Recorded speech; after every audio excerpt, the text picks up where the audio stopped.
गूंज। रात के ठीक 1 बजे तेज बारिश और कड़कड़ाती बिजली में अपने घर की बालकनी में खड़ी सुमन खोई खोई कुछ सोच रही थी। अंदर आ जाओ ना।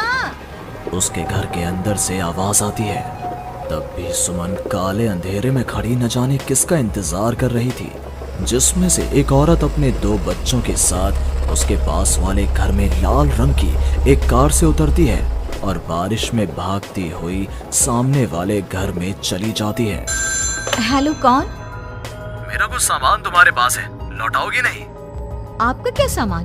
कौन है आप? और मैं तो इस घर में कुछ सेकंड्स पहले ही आई हूँ। आपको यहाँ का नंबर कैसे पता चला? मम्मी, हो सकता है कि जो फैमिली यहाँ पहले रहती हो, ये कॉल उनके लिए हो। नहीं नहीं, ऐसा नहीं है। बाहर कड़कड़ाती बिजली एक अनजान आदमी के फोन ने नेहा को डरा दिया था। वो फौरन कॉल रख देती है। चलो बच्चों, कमरे में चलते हैं, मैं तुम्हें सुला देती हूँ। पर यहाँ इतने अंधेरे में तो कुछ भी नहीं दिख रहा मम्मी। फ्लैश लाइट ऑन करो ना।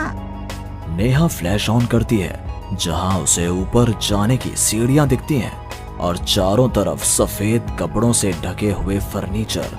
तभी नेहा की 3 साल की बेटी उससे कहती है, मम्मा घोस्ट। नो माय लव, ये तो व्हाइट क्लोथ्स हैं। चलो ऊपर मम्मा आपको स्टोरी सुनाएगी, सुननी है ना? चलो चलो चलो। नेहा स्ट्रॉबेरी को गोद में उठाती है और रोहन के साथ सीढ़ियां चढ़ना शुरू करती है। एक एक कदम उसे ऐसा एहसास हो रहा था मानो वो सीढ़ियों पर नहीं दलदल में कदम रख रही हो। ये मेरे पैर सीढ़ियों में धंस क्यों रहे हैं? बहुत देर चलने के बाद सीढ़ियां खत्म होती हैं। ऐसा लग रहा है मानो मैं जन्म से बस चल ही रही हूँ। जैसे तैसे थकी हारी नेहा ऊपर कमरे में पहुंचती है। जैसे ही फ्लैश बेड पर पड़ता है, वो देखती है कि उसके दोनों बच्चे पहले से ही बिस्तर पर सो रहे हैं। मेरा सर चकरा रहा है। बच्चे तो मेरी गोद में थे, यहाँ कैसे आ गए? और वो भी मुझसे पहले। नेहा कुछ समझ नहीं पाती और बेसुध होकर जमीन पर गिर पड़ती है। अगली सुबह उसकी आंखें सूरज की किरणें चेहरे पड़ने से खुलती हैं। नेहा बालकनी में जाती है, जहां उसे सुमन अपने बालकनी में खड़ी दिखती है। ऐसा लग रहा था मानो सुमन रात भर से वहीं खड़ी थी। सुमन नेहा को मुस्कुराकर देखती है। हेलो, मैं यहाँ कल ही शिफ्ट हुई हूँ। मेरे हस्बैंड का यहाँ ट्रांसफ़र हुआ है। आसपास कहीं घर ही नहीं मिला, तब 40 किलोमीटर दूर यहाँ ये घर मिला। आप यहाँ पर कब से हैं? पता नहीं, सालों हो गए, यहाँ कोई आया ही नहीं।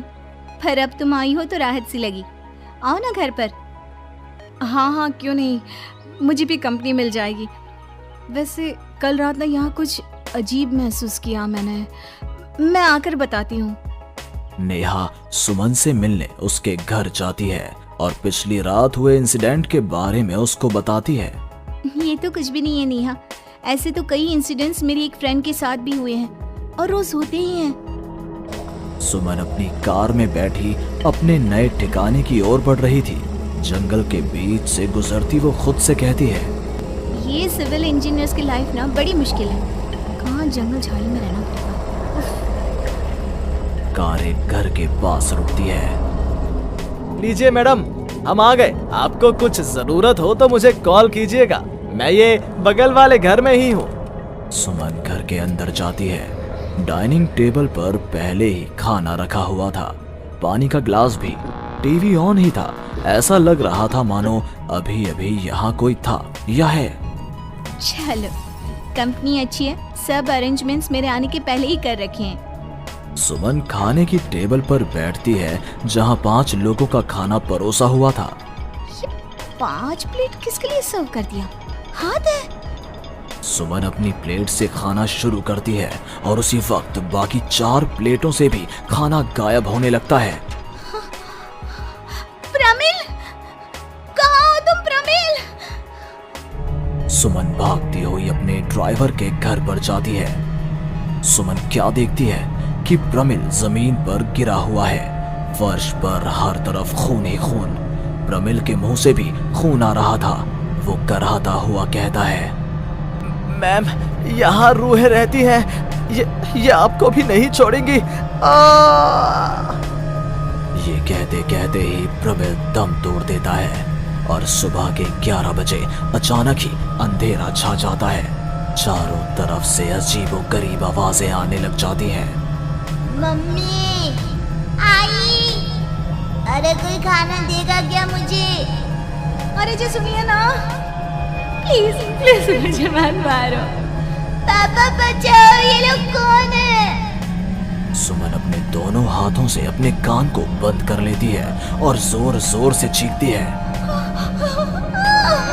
अचानक एक सन्नाटा चारों ओर फैल जाता है। सुमन प्रमिल के घर से बाहर निकलती है।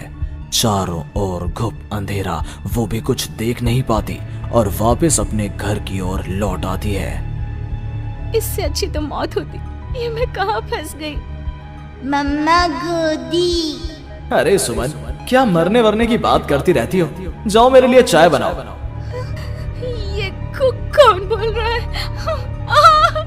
तभी अचानक से घर की लाइट्स ऑन हो जाती हैं। सुमन देखती है कि वो किचन में है। उसके ठीक बगल में एक औरत, जिसके बाल उसके चेहरे की ओर थे, गैस के फ्लेम में अपने दोनों हाथों को पका रही थी। तुम कौन हो? कौन हो तुम और यहाँ क्या कर रही हो? इनको बहुत पसंद है मेरे हाथों का खाना, तुम्हें भी चखवा दूं क्या?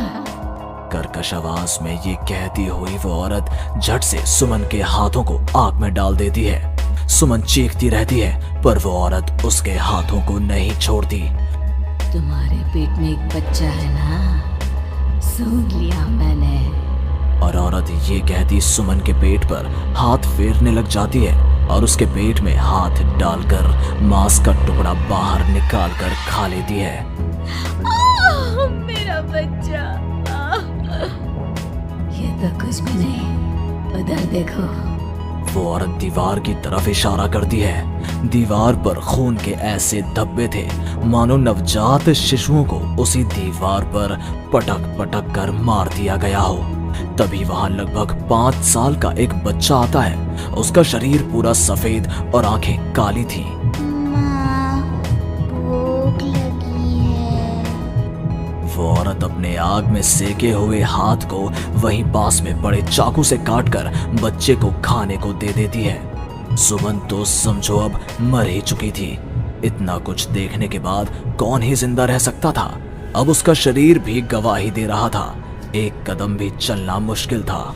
वो दीवार को पकड़ पकड़ कर बाहर हॉल में आती है, जहां डाइनिंग टेबल पर 5 लोगों को बैठा देखती है। बिना सर का एक आदमी टेबल पर अपने बीवी और 3 बच्चों के साथ बैठा था। सभी सुमन की ओर देखते हैं। मम्मी, तुम मेरी मम्मी बनोगी। यहाँ हमारी जैसे बहुत से लोग रहते हैं, बहुत सारे। फिर उस लड़की का क्या हुआ? वो अब जिंदा है? हाँ, उन लोगों को एक जिंदा इंसान भी चाहिए था जिसे वो रूहें रोज मारे, रोज। पता नहीं कितनी ही रूहें हैं, आज भी 1-2 तो दिख ही जाती हैं। वो लड़की तो बस निकलने का राह ढूंढ रही है, पर वो निकलेगी कैसे? क्या कोई तरीका है? हाँ, किसी और को उन रूहों के हवाले कर देना यही एकमात्र रास्ता है। तो उसने किसे उन आत्माओं के हवाले किया? किया नहीं, अब करेगी। तुम्हें ये वही घर है और वो लड़की मैं हूँ। अलविदा नेहा।